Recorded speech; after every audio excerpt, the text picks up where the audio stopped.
وسوريا تتمتع بنظام تسوده السيادة والاحترام للفرد وللمواطن وللأمة وللوطن المواطن، وأن حدود القانون ده بيتكلم هذا المواطن يتعرض حكما للمساءلة مجرد أنه يتكلم، وبالتالي الناس تسأل على أفعالها وليس على على كل الأحوال.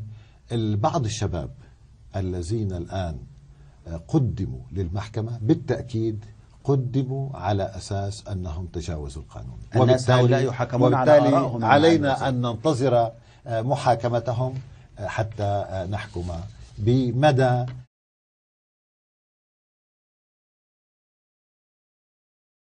قل لي بعض أشكال التعذيب يا سيدي. أول يعني وسائل اللي استخدموها معي، واستخدموا أمر وأدهى وأقسى منها مع غيري. أنا استخدموا معي الدولاب.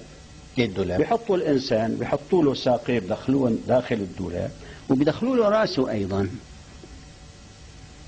دولاب سيارة لو تشوف، وبتركوه.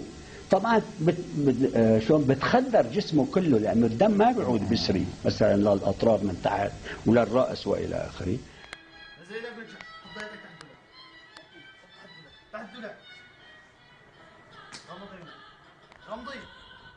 طوله برجله وبإيده أسلاك الكهرباء، وبيتحكموا بالفولتاج. هن اللي بيتحكموا، بيضلوا بيزيدوا الفولتاج لحتى الإنسان يعني يبدأ يتصبب عرقا ويرتجف جسمه كله.